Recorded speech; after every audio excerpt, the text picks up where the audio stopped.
एक समय की बात है। भगवान गौतम बुद्ध एक गांव में धर्म सभा को संबोधित कर रहे थे। लोग अपनी विभिन्न परेशानियों को लेकर उनके पास जाते और उसका हल लेकर खुशी खुशी वहां से लौटते। उसी गांव के सड़क के किनारे एक गरीब व्यक्ति बैठा रहता था तथा महात्मा बुद्ध के उपदेश शिविर में आने जाने वाले लोगों को बड़े ध्यान से देखता। उसे बड़ा आश्चर्य होता कि लोग अंदर तो बड़े दुखी चेहरे लेकर जाते हैं, लेकिन जब वापस आते हैं तो बड़े सुख और प्रसन्न दिखाई देते हैं। उस गरीब को लगा कि क्यों ना वे भी अपनी समस्या को भगवान के समक्ष रखें। मन में यह विचार लिए वह भी महात्मा बुद्ध के पास पहुंचा। लोग प्रतिबंध खड़े होकर अपनी समस्या को बता रहे थे।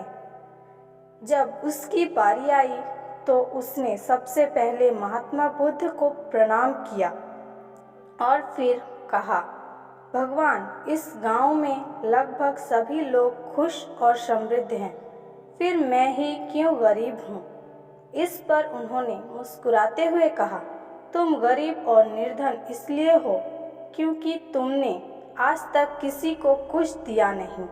इस पर वह गरीब व्यक्ति बड़ा आश्चर्यचकित हुआ और बोला, भगवान, मेरे पास भला दूसरों को देने के लिए क्या है? मेरा तो स्वयं का गुजारा बहुत मुश्किल से हो पाता है। लोगों से भीख मांगकर अपना पेट भरता हूँ।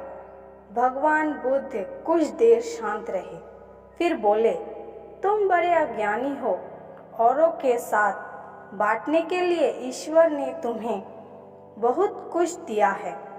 मुस्कुराहट दी है जिससे तुम लोगों में आशा का संचार कर सकते हो।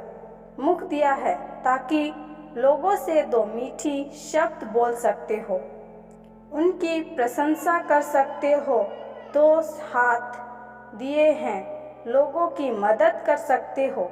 ईश्वर ने जिसको ये तीन चीज दी है वह कभी गरीब और निर्धन हो ही नहीं सकता। निर्धनता का विचार आदमी के मन में होता है, यह तो एक भ्रम है, इसे निकाल दो।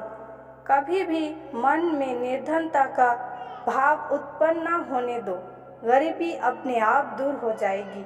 भगवान बुद्ध को संदेश सुनकर उस आदमी का चेहरा चमक उठा और उसने इस उपदेश को अपने जीवन में उतारा, जिससे वह फिर कभी दुखी नहीं हुआ।